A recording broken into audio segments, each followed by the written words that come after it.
សមាជិកគណៈបកសង្គ្រោះជាតិប្រាជ្ញាប្រធានសាមគ្គីក្នុងនានាសង្គ្រោះបម្រើការពារកម្ពុជាខ្មែរត្រឹមគ្រប់គ្នាទាមទារសិទ្ធិសេរីឯករាជ្យបូរណភាពអធិបតេយ្យខ្មែរប្រស្រីបដូរផ្ដាច់ថែរក្សាមិនអោយបរទេសឆ្លៀនពៀនមកត្រួតត្រាសម្បត្តិដូនតាធនធានជាតិខ្មែរ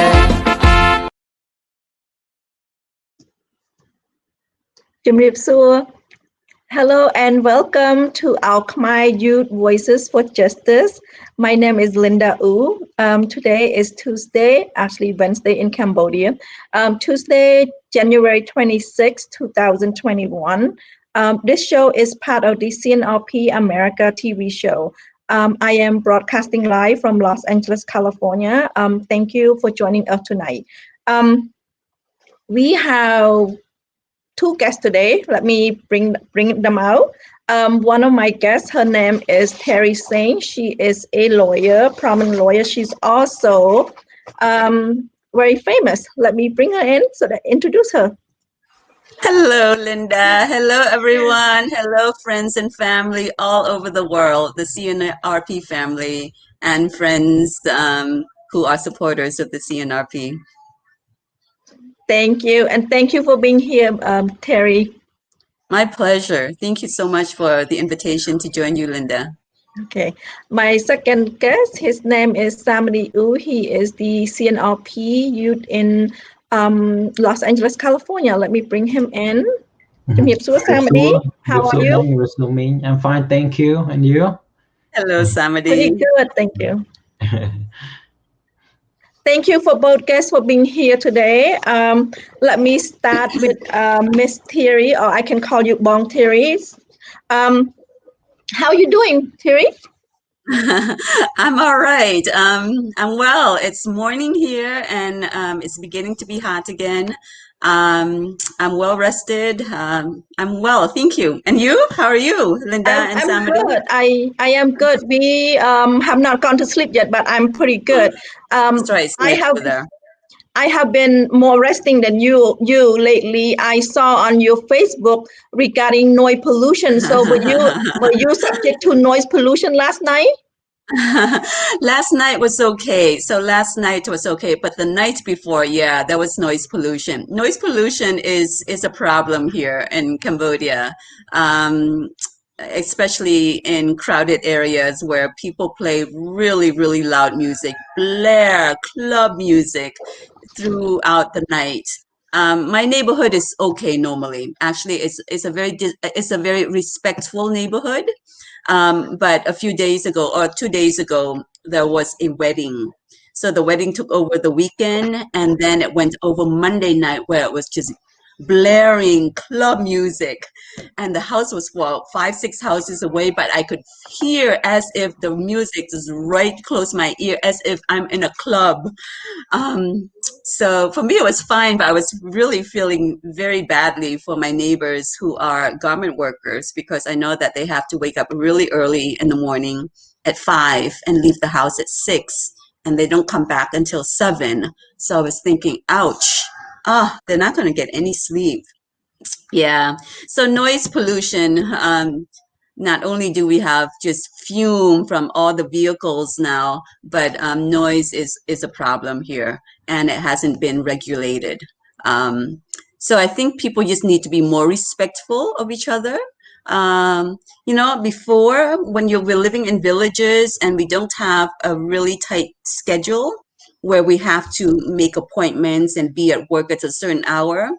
And for special occasions, it's fine to blare music at 10 p.m., 11 p.m., midnight for weddings, big celebrations. But it's a little bit, I think, disrespectful when you're living in the city or on this in suburbs where you know people have schedules and they have to get some rest. And the music are blaring, literally blaring into the middle of the night. But I'm okay. I sleep well, and Okay. plus, now, Linda and Samady, because I have to communicate with my lawyers who are based in Washington, D.C., my sleeping hours are all over the place. Just like me then. Just like us then. Really? Oh, yeah, because you also have to be attuned to what's going on in Cambodia. So you have Yes. to be, so for me, I could be sending text or at 3 a.m. or be on Facebook at 2 a.m. But I do get rest. I need my sleep. I really do. I'm a person who needs a lot of sleep. So you were mentioning about wedding, the town wedding. So I'm assuming Cambodia is opening up and no more COVID-19 restriction anymore? I think there is still a quarantine in place. I don't have to think about these issues about traveling in and outside the country. But the sense here is that it has been pretty laxed.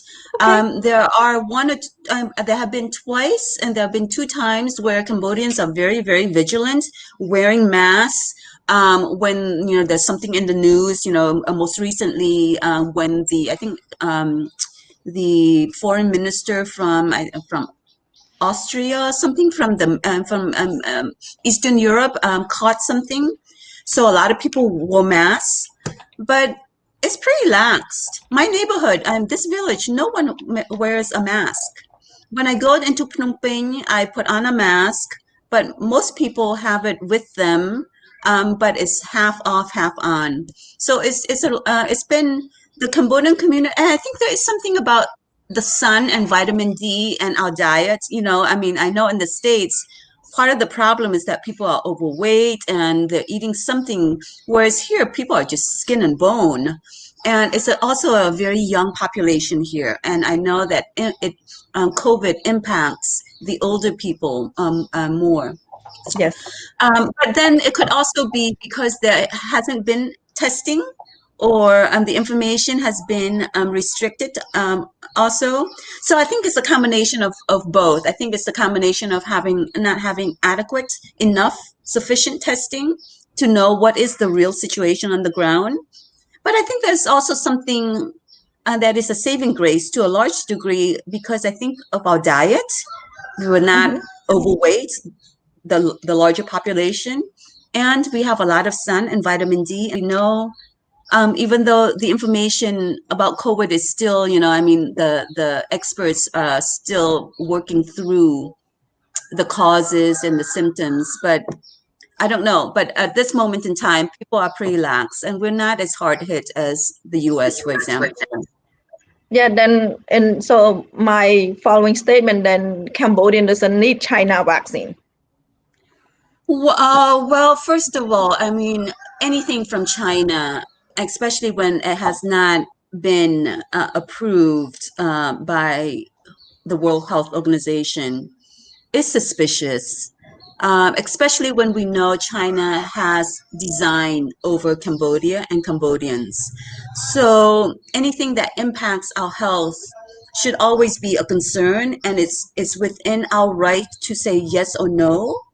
No expert can force anything that can harm us or we're not comfortable with, especially in the area of health. And with this vaccine, it's just the context is suspicious. The motivation for giving it to Cambodia is suspicious. The fact that this particular vaccine has not been approved by the World Health Organization is problematic. So there should be, the anxiety is, it's not unreasonable. It's reasonable to be suspicious and reluctant. Thank you. Yes, I agree with you on that one. And I'm going to say, it's only probably COVID case under 500 cases in Cambodia. So there's no need for the Cambodian community, in Cambodia to get vaccinated by China vaccine. Just wait for the WHO to distribute it. Well, we welcome vaccines. We know that they're helpful, but they have to be trustworthy. They have to be administered in a trustworthy manner. So the sooner the better. The sooner that we receive vaccines and vaccination, the better. But they have to be legitimate. They have to be trustworthy, done in a way where it doesn't impact our mental health, because we're so worried that we're being poisoned, or it could create other other unintended negative symptoms. So we're not against vaccination. We're all for it, but it has to be trustworthy. Correct. Thank you. Let's talk about you now. How the trial's going? How's everything now? Well, tomorrow I am going to court to support 5 individuals who are scheduled for a hearing, and they're individuals within my case. So the court has split the group of 130 into several hearing dates, and now they're even splitting into smaller groups within my case. So there's a Khmer Ni Lak from Battambang.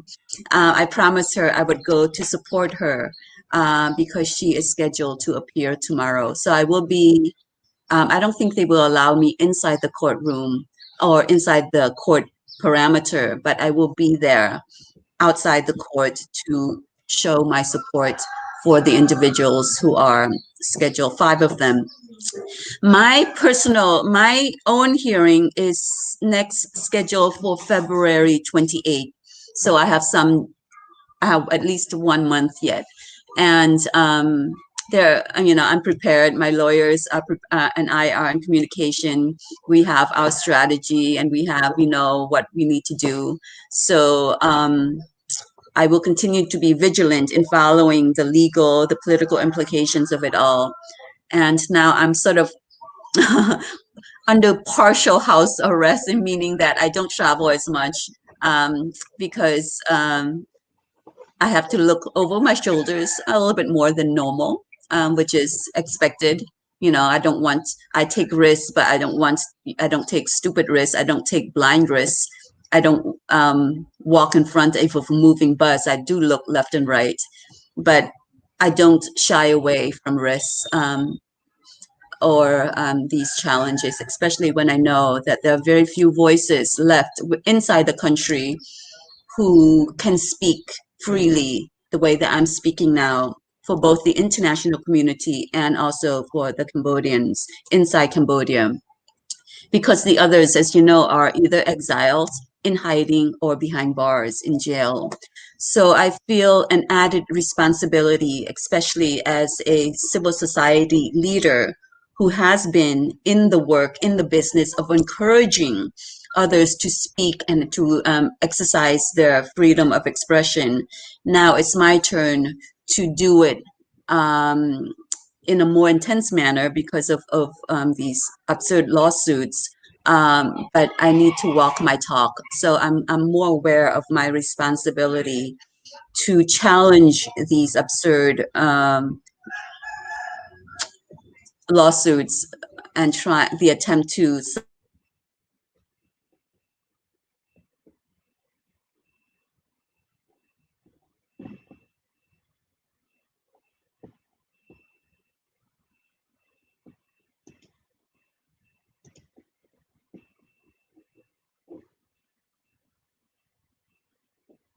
I'm not hearing Terry, so I'm thinking either my connections or Terry connections. Samady, can you hear me okay? Yeah, I can hear you. It's probably medium Theary internet connections. Okay, then when she come back, but I was gonna ask her permission to show some of the pictures. So, but I'm gonna, this is the picture that I got from online. This is how the court system work in Cambodia. Hun Sen is basically telling the court what to do. So this is what's happening lately. Let me send the last, I guess, over 40 years. And let me show, this is the last time she was in court. This was last week. I was going to have her talk about her court date. So before she's coming back, let me see. she's with the Friday woman. So let me see if I can find any more picture of her at the court. This is not. No. This is a picture of her first. This is the first time she was at court. So while we wait for her to, let me see. Oh, she's back. Oh, she's back. I'm so sorry. Oh, no. We actually going through your picture, and maybe you can talk a little bit about your picture. This is your second time at court. This is Yeah, last time? this was my second appearance in court, yes. And as you see, I dress for theater. I'm not dressed for court, and it's intentional because I want to continue to remind people that we are not witnessing a real courtroom. We're not witnessing a trial. We're witnessing political theater. And I want to remind people to keep that at the forefront of their mind.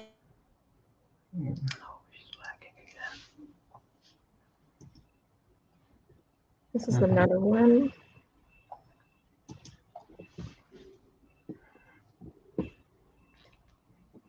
I think Miss Theary is having internet connections. In the meantime, we'll let me see. We'll go. We'll wait for her, and also we'll go into our topic. Our topic for today is the life and legacy of. Our topic for today is our life and legacy of Vichea, and also ending impunity for justice in Cambodia. Let me start by basically introducing who was Vichea. Vichea was born in 1968.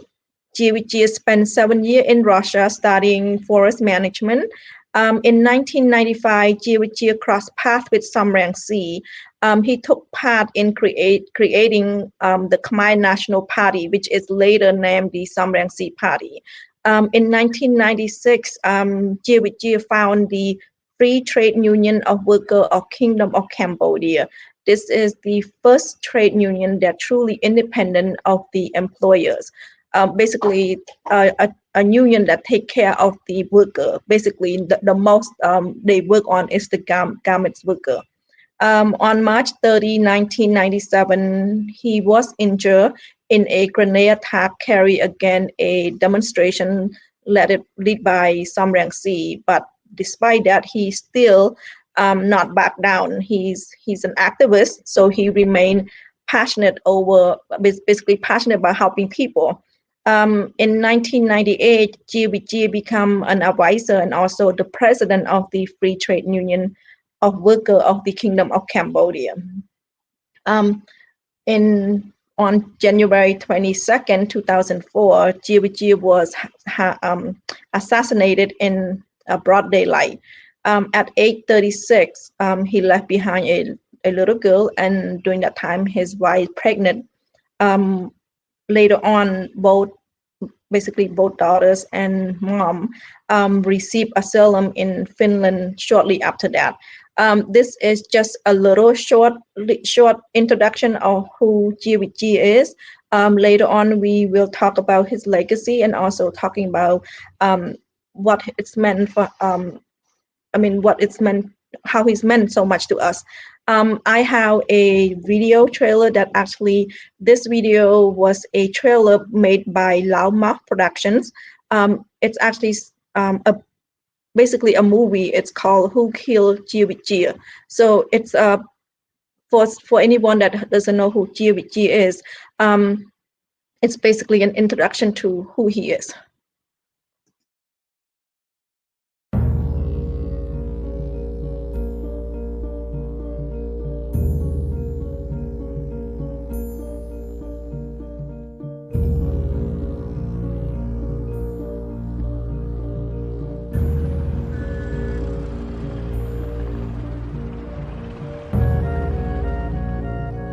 Hello, my name is Vichea. the President of the Free Trade Union of the Kingdom of Cambodia.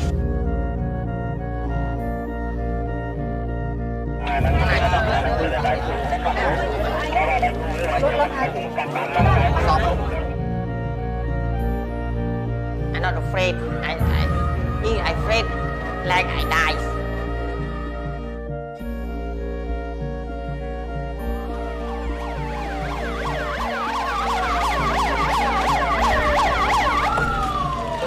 I'm nhớ chăm trai cho đại phu không phải chăm lòng của mình tiền.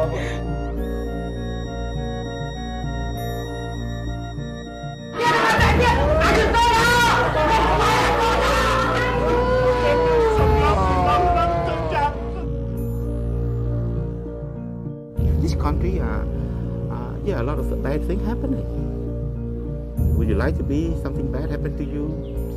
No, no way.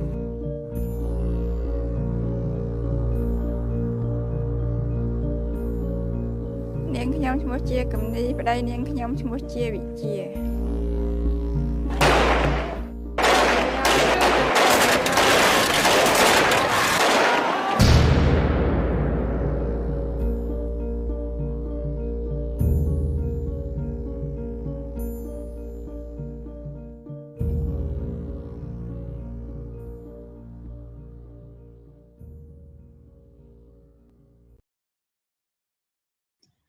I have another video that actually in English that probably 5 minutes long that also have an interview that basically a documentary that Miss Theary also on the video. Hello, my name is Vichea, the President of the Free Trade Union of the Workers of the Kingdom of Cambodia.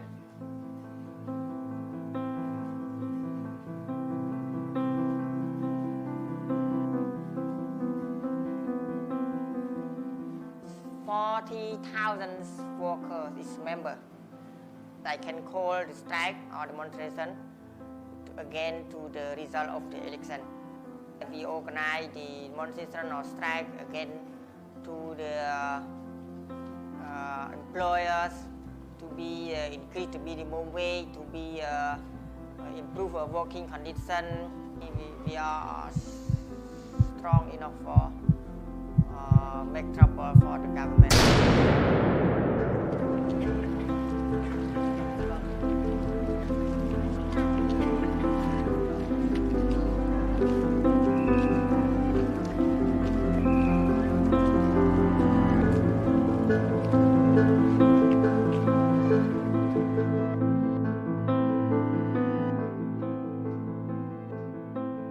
Was he killed because he was a political activist? Was he killed because he was a trade union? I think all those factors are together in Vichea. Yes, he had political clout because he was the leader of a labor movement. What is political clout but the ability to mobilize? And he was well known, and he's very charismatic. All those factors oppose a challenge.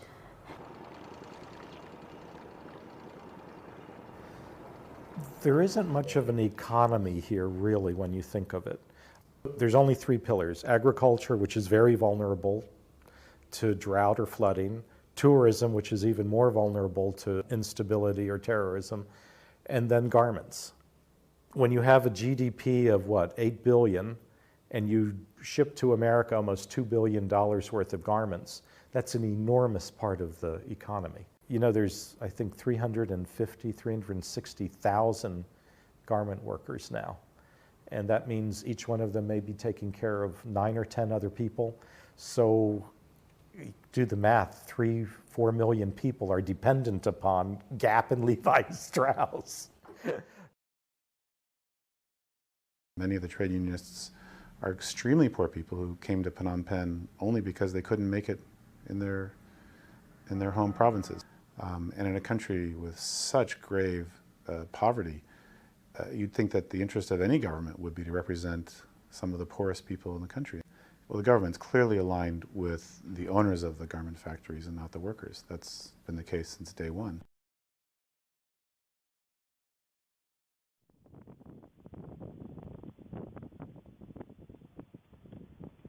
For sourcing department, it is about profits, and it is where is it cheapest.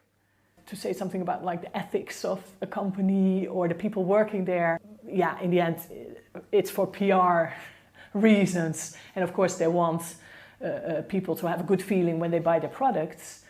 That's okay with me, as long as they make sure that the working conditions on the ground actually improve.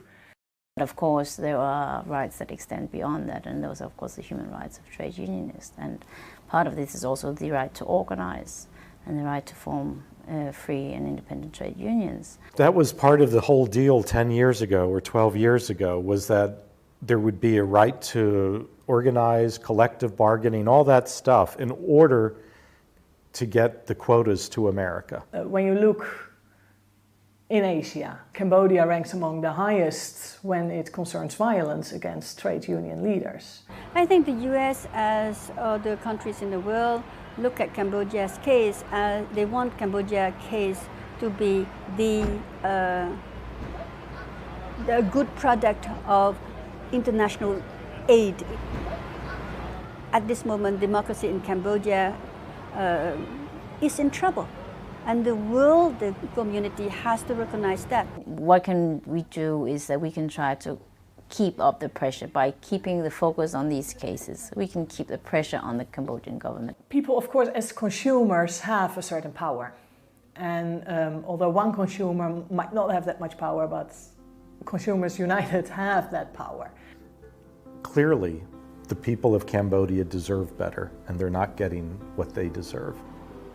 The campaign for justice for Vichea, it still needs to happen. The killers needs to be found and judged. So it's still an unfinished business. Still an unfinished business.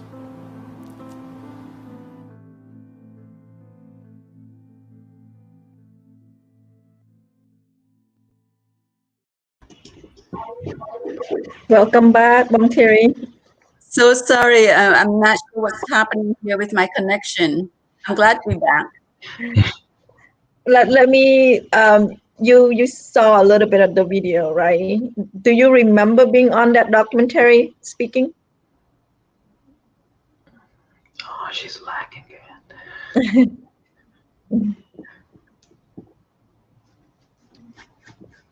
Okay, we will ask her about the documentary later. Our topic is life and legacy of Chea. Samady, would you like to help to list his legacy that he left us with? Once again, on January 22nd, 2004, he was assassinated. Would you like to go over a list of his legacy? Well, Mr. Chea legacy is the legacy that he left behind is one of them is he is the main opposition leaders during that time in Cambodia in 2004.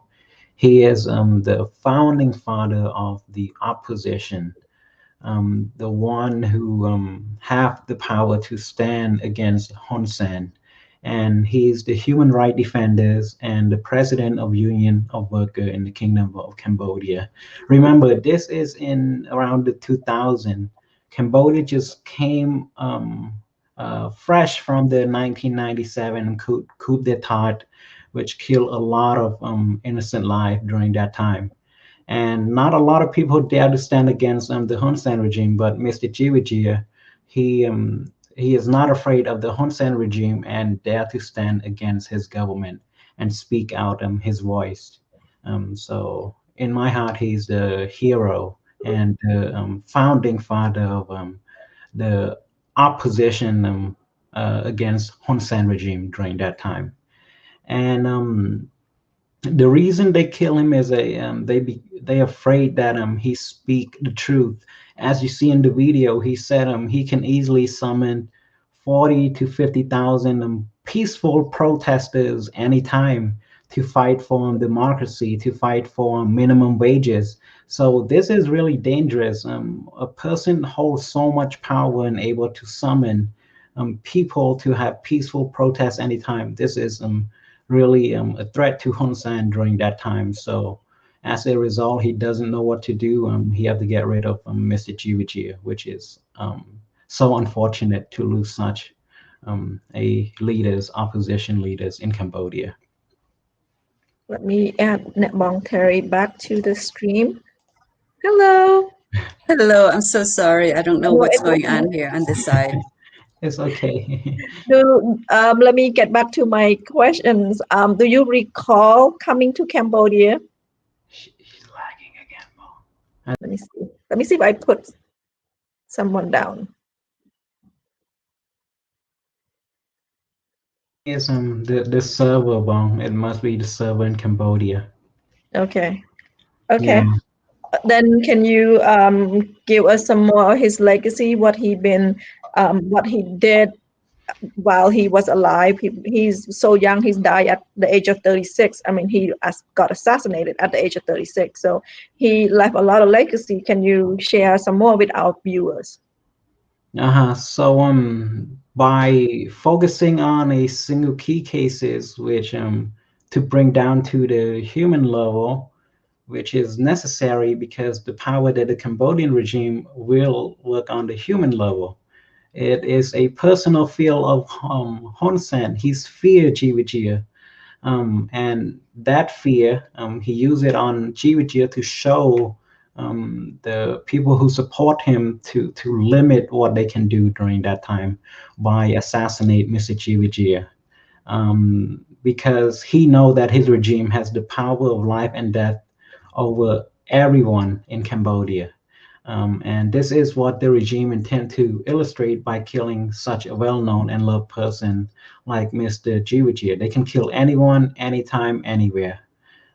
This is what Mr. Hun Sen tried to implement into the Cambodian people mind who dare stand up against him like Mr. Vichea. Thank you, Samady. One of his quote is, "Dare to express yourself, have no fear, staying life in unity." That's what his famous quote that he's speak of. I actually want someone like Miss Theary to actually tell her side of the story, because she actually know Vichea and work with him. So let me try to put her back on. Hopefully I can stay back on. Thank you. Yeah, thank you so much for having this topic and to focus on Vichea. We can't let his memory fade away. We need to keep his memory alive. And I'm so glad that young people like you are remembering him, because he is of a different generation. I've known Vichea since 1995, when I first returned to Cambodia. And in 1997 was the beginning. 1997 was the beginning of the opening up of the garment industry. I remember very clearly, because it was President Bill Clinton who gave the most favored nation status to Cambodia, to be able to for the U.S. to buy goods, garment goods from Cambodia without all the barriers. I thought I was fading away. So I remember that very clearly. And I remember in 1997 being involved with the garment movement and industry, visiting the factories, calling attention to the work conditions, the horrific work conditions, medieval, without air conditioning, without airflow, in really horrific conditions, and the wages were beyond horrific. They were not living wage at all. I'm not sure if you still can hear me or not. Yeah, I can still hear but you. I remember those days really well. Okay. And I remember in 1997, when we were fighting for the rights of workers, we had no internet. It was even rare to have a phone. I had no phone. I was fortunate to use a friend's phone who was an American, and she had to go away for a month or so. And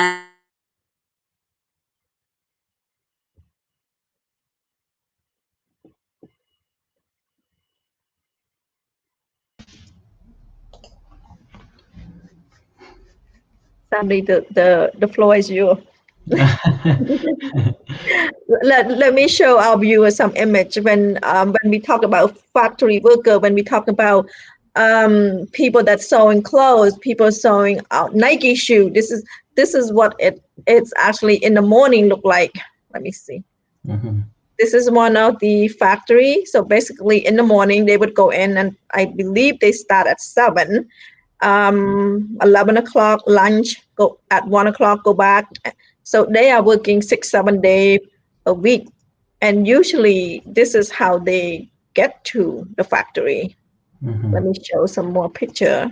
And this is true. This is not something that, this has happened every day. People, women especially, go into factory like this. Every single day, basically 6 to 7 days. There's no such thing as 5 days of work. Let me see. You want to share some more of CIVICUS legacy, that if you haven't not, you have any more of the list? Just the top of my list is he is just hero of Cambodia who should be remembered. Unlike in America, when someone who fight for something, for example, minimum wages for factory workers, they are known and remembered, and we have a holiday to remember those persons, like Dr. Martin Luther King. In Cambodia, there's no holiday or remembrance of such heroes in Cambodia. The government want to erase the memories and all the work that he have brought to Cambodia, the minimum wage, the democracy, and so on. So he leave behind so many legacy for Cambodian people during that time in Cambodia. Because he is the only person who dared to stand up against the Hun Sen regime in around 1997 to 2004. He is the voice of the opposition and the true voice of democracy, who fought for minimum wages for Cambodian factory workers. Let me see. I have him as for our viewer that does not know who he is. He was worker rights advocate and lead the trade union movement in Cambodia. And like we said, he's first to introduce Cambodia to its first strike and demonstrations. So he actually said it as, I taught Cambodian how to take to the street and defend their interests. So basically peaceful protest. He emphasized the importance of educating workers about labor law and explain their rights. He believed that knowing law was a fundamental to the struggle of the working class. He was a key negotiator in social dispute. He stand up to employer so that way workers have fair wages and treat fairly. That's what he did, and that was something that because he was not on the employer side, he's on the worker side. That's conflict with the employer and the Hun Sen regime, who's make lots of money from this garment worker.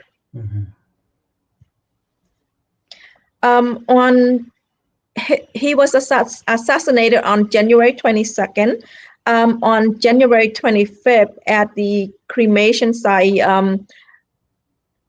his name is Jackson Cock. He's the country director of International Republican Institutions. He's actually make a statement at the cremation site, and the statement said, "You have a choice. You can let Vichea death intimidate you, where you live in fear, letting the thugs win, or you can let Vichea life inspire you, where you can ensure that your children grow up in a different Cambodia. The choice is yours," end quote. And since I have Miss Theary back, I would like her to actually help answer that question. I missed the question, but I remember that day very. I just read the quote, and it says, 17 years later, how Cambodians, such our children, experience a different Cambodia. He been gone for 17 years.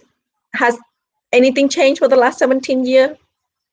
In your opinion? Unfortunately for the worse, I have seen different eras and different stages of the development of Cambodia since 1995. So we're talking about 25 years of following.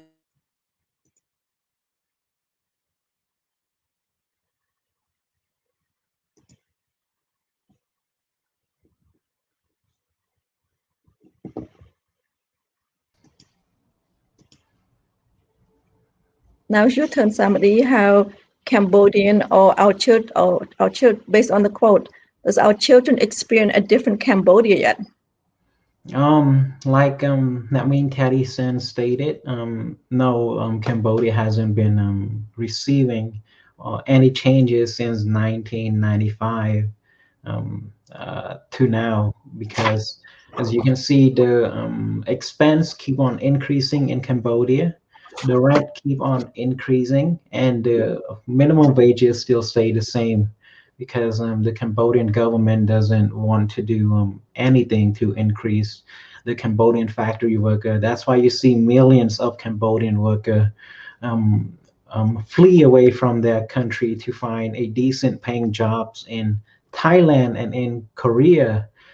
We have millions of Cambodian people flee outside the countries in order to have a better living condition, so they can send those money to their parent back home for a better living condition, for food to put on the table, basically to have basic human need.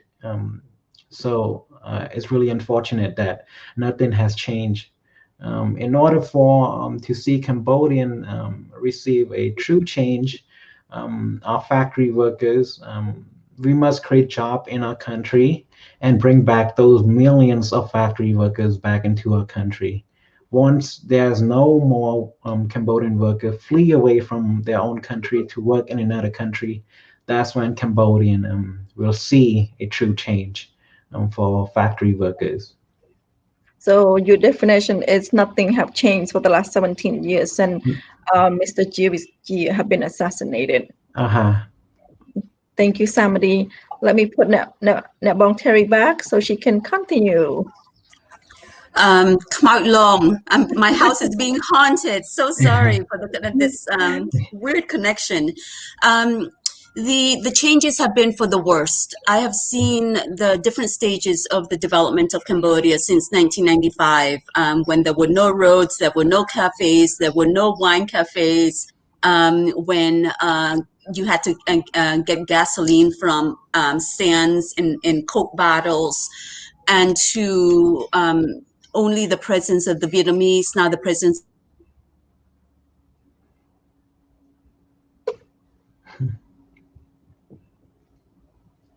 She did mention it's really hot in Cambodia, so everybody must be using electricity or pulling all this Wi-Fi connection in her neighborhood.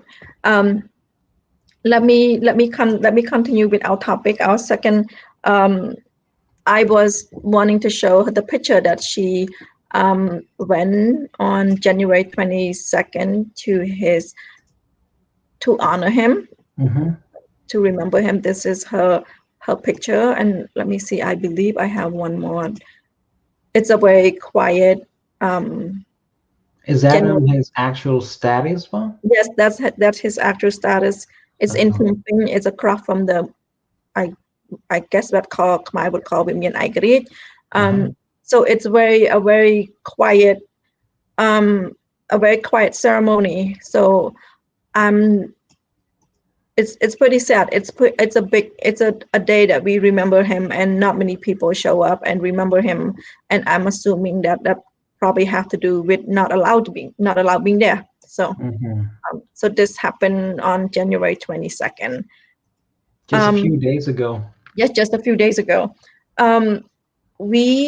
Since we are talking about Vichea assassinations, it's been 17 years, and after it's been 17 years, and many other people have continued to get assassinated, like Dr. Kamlay and countless other people.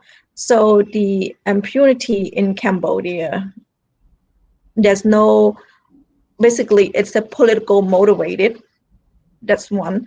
And since it's political motivated, we can never find the perpetrator that killed. Basically, it's what we call backs. It's backed by the government, backed by the Hun Sen regime. So my next video would be since our topic about Vichea, it's only fair that we talk about the ending impunity for justice in Cambodia, that our campaign that CNRP put on to help end impunity for Cambodia. Let me play the video for Her Excellency Musakur. To basically, we used to play this in beginning of the show, but today because of the topic, we are playing it right now, so that way you can basically understand a little bit on why it's important for us to end impunity in Cambodia. តើយុត្តិធម៌ឬនីតិភាព Between 1975 and 1979, the green rice fields of Cambodia became the killing fields of Cambodia.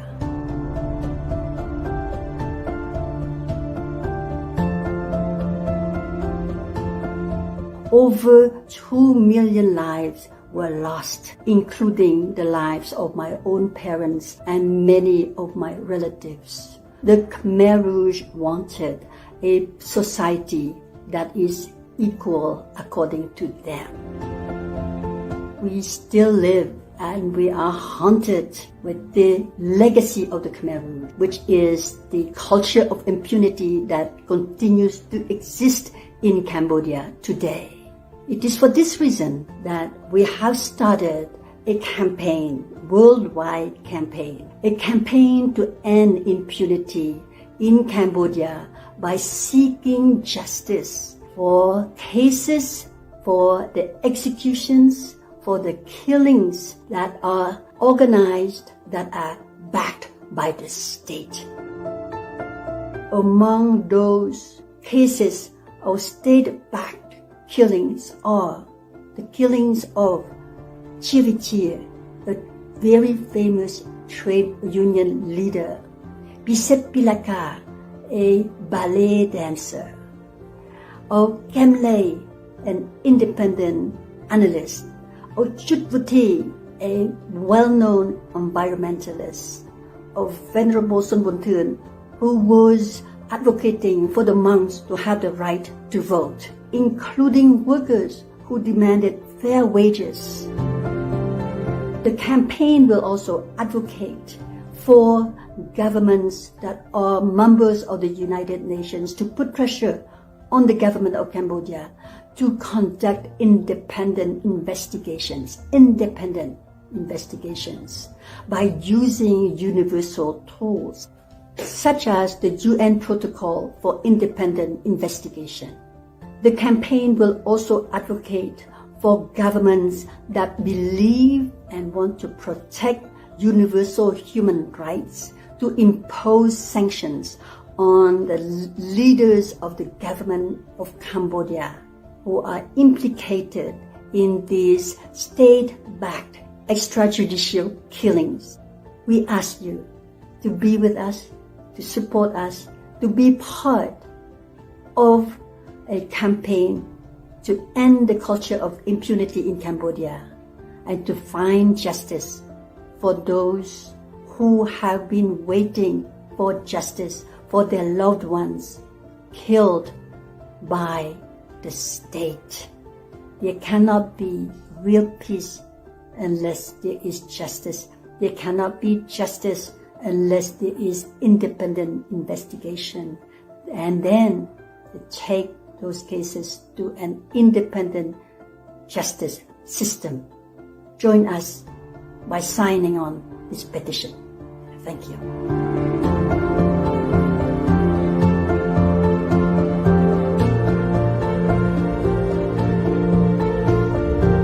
យើងរួមគ្នាបញ្ចប់នីតិភាពដើម្បីយុត្តិធម៌នៅកម្ពុជា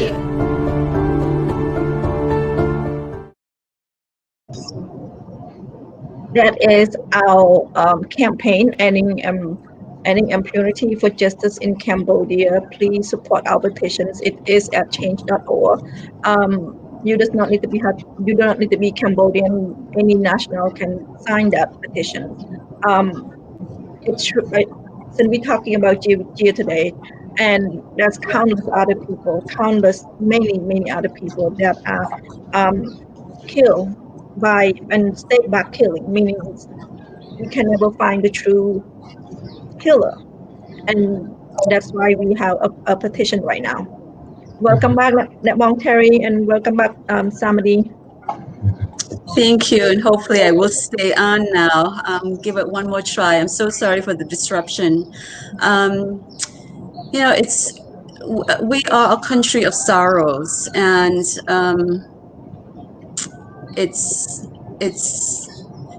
I'm left speechless, and normally I'm not left speechless, but when I think of the violence that continues to be a part of our day-to-day living, and for the perpetrators to have the freedom, to have the confidence that they can literally get away with murder.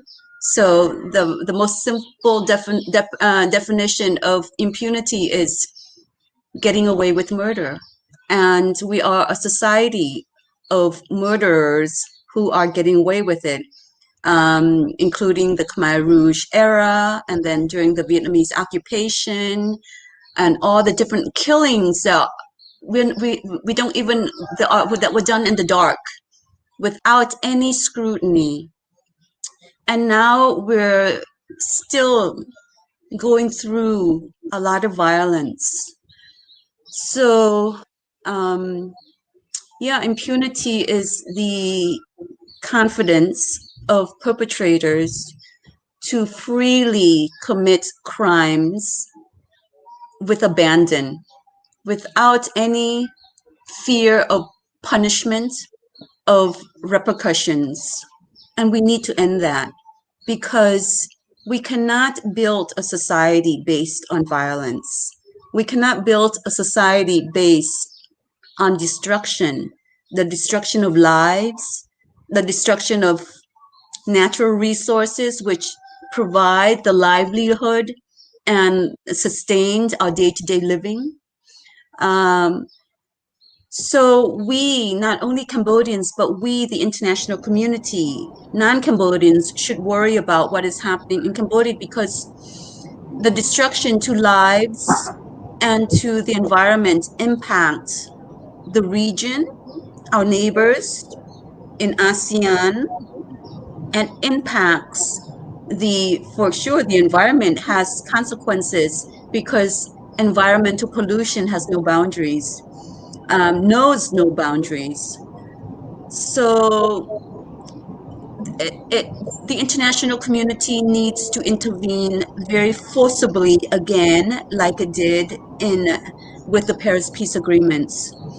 Because unless that happens, Hun Sen with his patrons, China and Vietnam, will continue to destroy Cambodia and Cambodians.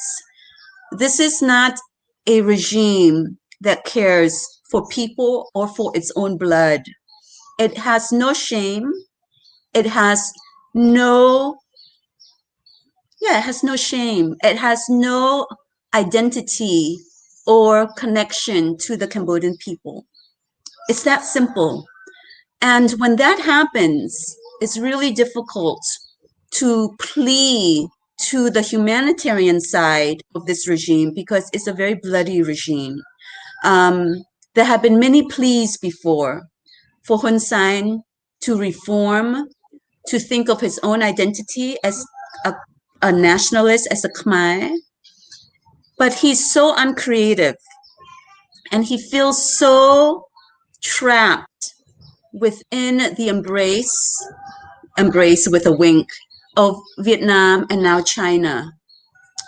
And so it poses a very, very difficult challenge for Cambodia as a nation. There's the existential question hangs in the air. Will Cambodia survive? Is a real question without dramatizing it. So the existential question is real, and then the day-to-day suffering is very, very real and painful, especially when we can see the contrast between how people are living around us in neighboring countries, Thailand, for example, Malaysia. We don't have to look as far as the United States. We know the United States is sometimes too modern and too advanced for us, but we don't need to look that far. We only need to look at Vietnam, Thailand, Malaysia, Singapore for sure. Singapore is in a different universe in terms of development in comparison to us.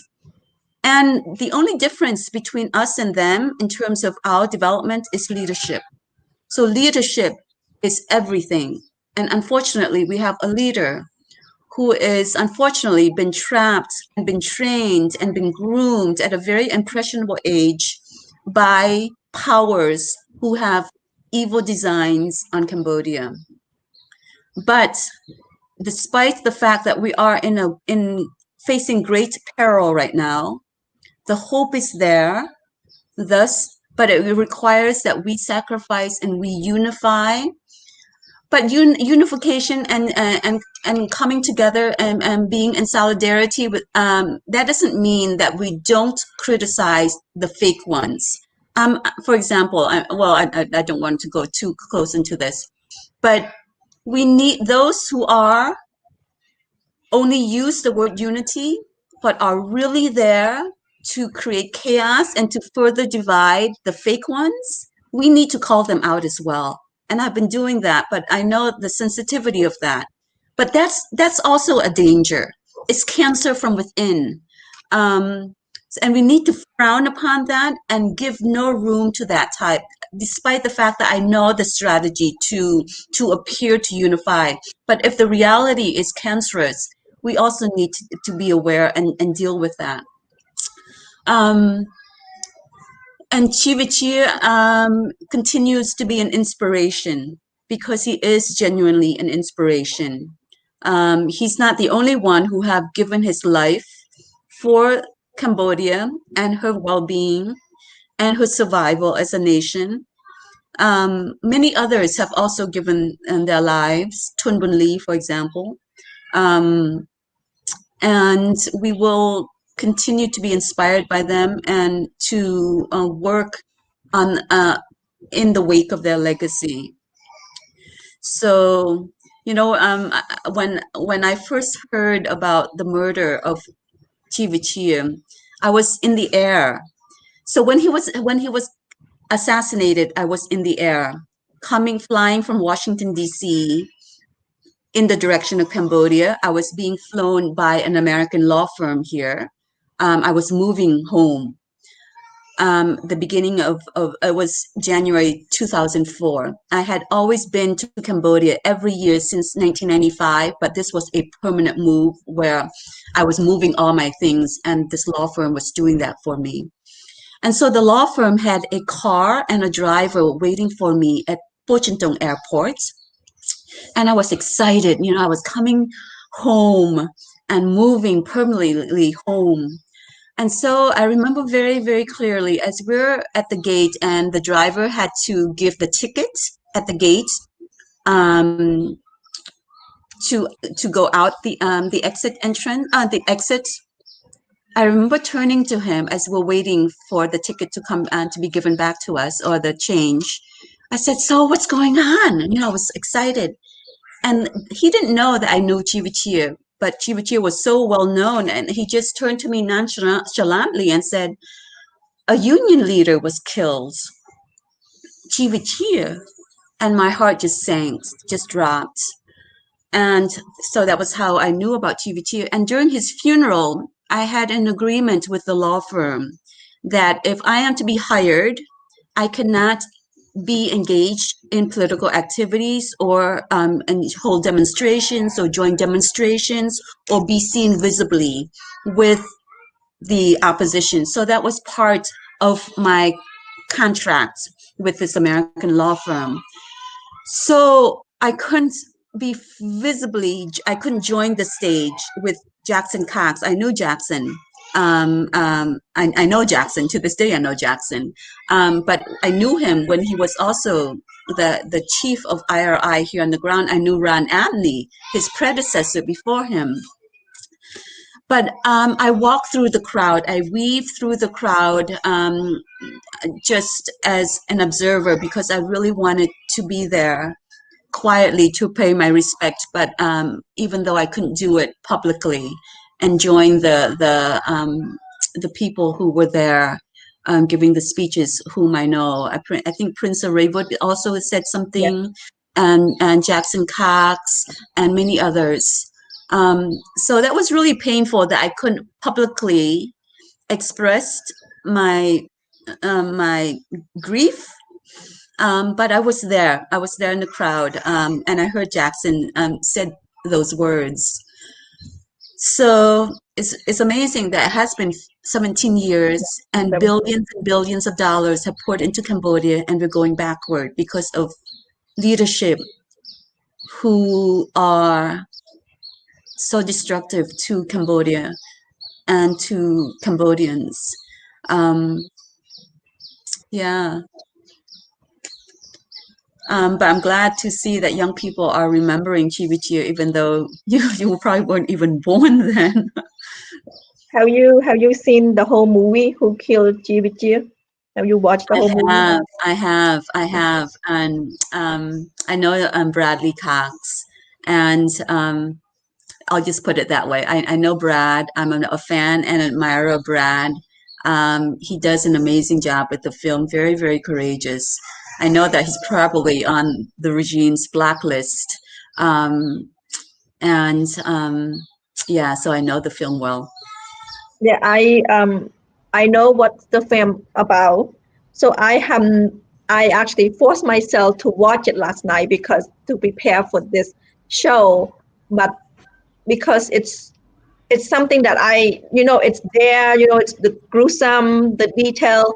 So it's just tough to just actually watch a documentary. Basically, it's called a film, but it's tough. It was a tough, almost an hour watch last night to go through that. But it's something that everybody need to watch, and the youth need to watch to understand how much sacrifice he have for the garment worker, and basically, motivated people. He teach people how to demonstrate, to protest, peaceful protest.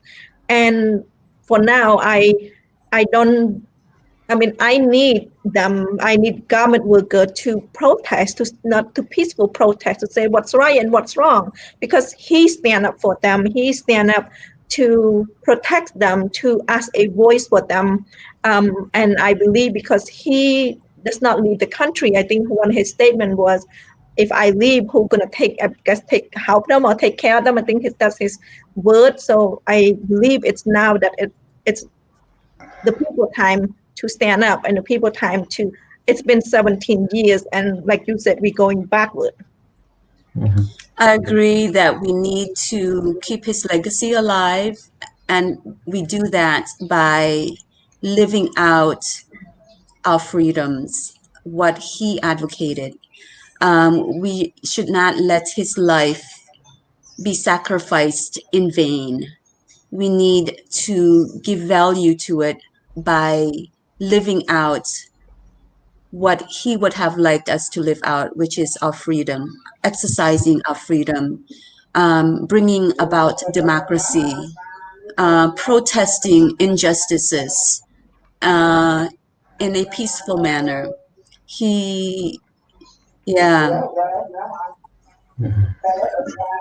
I actually, do you want anything to add? Anything, Samady, you want to add anything on his life and his legacy, and also on ending impunity for justice in Cambodia? Because I actually have a quote from Bradley. He's actually a statement to the online, so I want to read it, and it's a good way to end the show. So I want to, if you don't have anything to add, I would like to read this. I just would like to say short things. Mr. Chivichi is the let's just say he is the founding father of the opposition party. the first person who is teaching Cambodian factory worker to speak out. Because as you can see, since 1979, Cambodia has went through downhill, and a lot of coup d'état, as you can see. Especially the last one is 1997. My history is, and it was in 2004, just a span of 8 years. People still not forgetting the fear against the government because of the coup d'état. But Mr. Vichea showed those people to speak out their voice and to fight for what is their right, their basic human right, and to stand up against them and be able to summon 40 to 50,000 factory worker to protest. That is a huge power during that time. So I respect him, even though I wasn't born. Well, I wasn't born when he was like in his prime, like in his youth, fighting for those. I was born in '97. Still small, but I'm fortunate to be able to speak to Theary Seng, who know him firsthand experience. Is real. I'm very fortunate to hear those kind of story.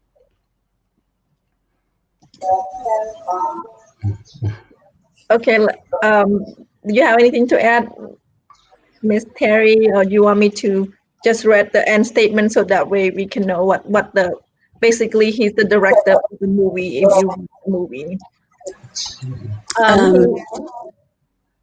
Go ahead. Samady summed it up well, and it's better to hear directly from Brad. Okay, he's the director. His name is Bradley Cock. He said, "Hero is perhaps the most overused word in English language, and to be honest, I don't know if I ever met an honest-to-goodness hero in the flesh until I met Vichea. Imagine a country where you can be arrested for simply displaying the power that be. Imagine a country where standing up for your rights get you killed. This is Cambodia. To get by, most people keep their heads down and their mouth shut. Vichea did the opposite. He stood up for the thousands of garment workers who wanted nothing more than to be treated fairly and to receive a living wage. For his troubles, he was beaten, threatened, and arrested countless times. And when his life was threatened and the police urged him to leave the country, he refused to be intimidated. He stood his ground because, as he told me, if I leave, who will look after the people? Heroes are people who go forward despite being fully aware of the dangers that lie ahead. In this regard, Vichea is the real deal." End quote.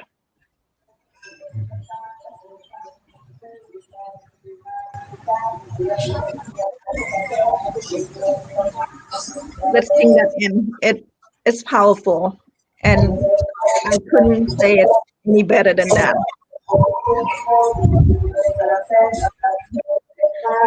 I mean, it's a tough subject. It's a tough memory lane for you, Miss Theary. It's 17 years, so it's a tough going back to 2004.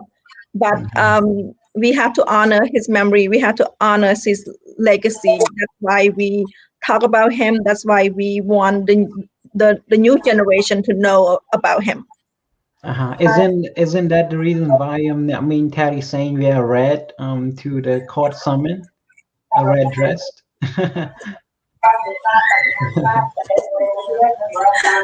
What about the red dress? Theater. Remember, yeah. theater. Yeah, you on that topic and you got cut off. Yeah. So yeah. Well, Miss Theary, thank you so much. Legacy. Mm-hmm. Yeah. In the way that you're continuing his legacy, wherever we find ourselves, with our responsibilities to family, to our immediate community, to the larger community, overseas, to the motherland. And from your perspective, I'm here. I'm fortunate to be here. It means that I can't travel much now. Even I think without COVID, I'm going to stay put in Cambodia. I think it will be self-imposed. I have a friend who's she has means. She has invited a lot of friends to go to Italy for 2 weeks, fully paid. I don't think I'm going to be able to. I think I will have to tell her no now, because I just fear that if I go, I won't be allowed to back in. I think, and this will be for a long time, I will feel this. And I'm aware that there are very few voices left inside the country. So wherever we are, we continue his legacy by challenging injustice and this regime, which personified injustice. It's so sad. Often when I think of Mr. Hun Sen, I'm sad for him that he's not creative. There's anger, but now my anger is turning more into sadness for him because of the destruction that he has done, and that he feels that he has no other options to turn away from. So there's immense sadness now. As I grow older, I'm learning to channel my anger into more, into sadness. But yeah, Vichea lives on, and I'm glad to see it in young people like you, that his legacy lives on. His lives lives his life is lived through us, the living, and that his life was not sacrificed in vain. That is very hopeful, and that's very encouraging. Thank you, and thank you for being here today. And we appreciate that you're taking your busy schedule, despite noise pollution and anything out. You show up and you prepare, and thank you so much for sharing your experience with us today. My pleasure, always. Thank you to both of you for your work. Very important. Thank you. Thank you. Have a good night. Thank you. And talk to you soon, hopefully again. Hopefully to have you on our show again. Theary. Anytime. I will open my schedule up for you. Looking forward to seeing you tomorrow. Yes. You mean when I show up in court? Yes. Yeah. Well, it's not my hearing, but to support the others. Yes. Well, thank you for following. We'll see you, and we'll hear from you. So yeah. Okay. Yeah. I plan to make it public. Bye, okay, everyone. Bye. Thank you. Have a good day, everyone. Please help to sign the petitions at change.org for our campaign ending impunity for justice in Cambodia. I would like to actually rerun Her Excellency video, so that way you will understand why we talk about Mr. Vichea today, and why it's important to end impunity for justice in Cambodia.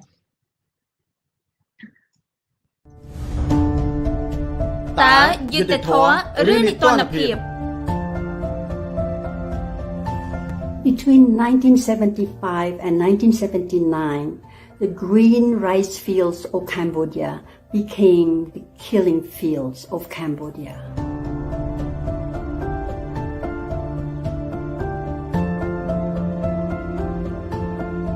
Over 2 million lives were lost, including the lives of my own parents and many of my relatives. The Khmer Rouge wanted a society that is equal according to them. We still live and we are haunted with the legacy of the Khmer Rouge, which is the culture of impunity that continues to exist in Cambodia today. It is for this reason that we have started a campaign, worldwide campaign, a campaign to end impunity in Cambodia by seeking justice for cases, for the executions, for the killings that are organized, that are backed by the state.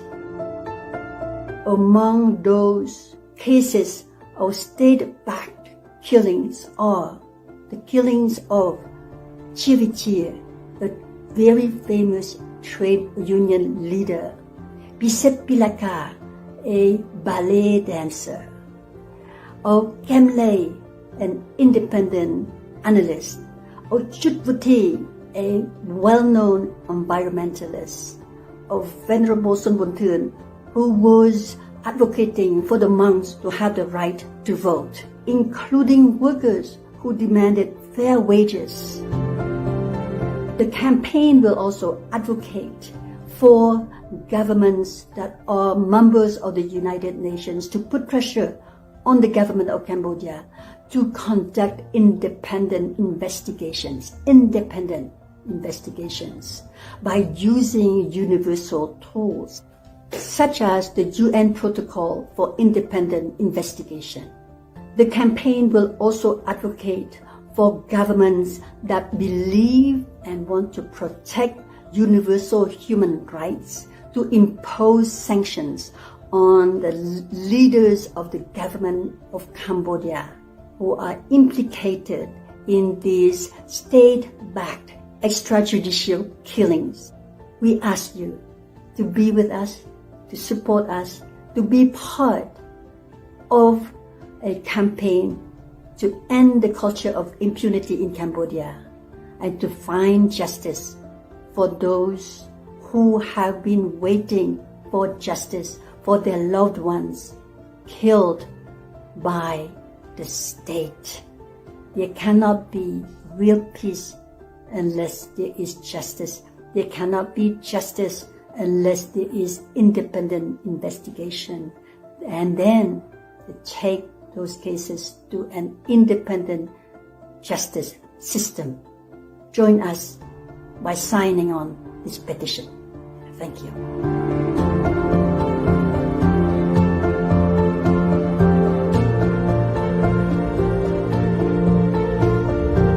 យើងរួមគ្នាបញ្ចប់នីតិរដ្ឋភាពដើម្បីយុត្តិធម៌នៅកម្ពុជា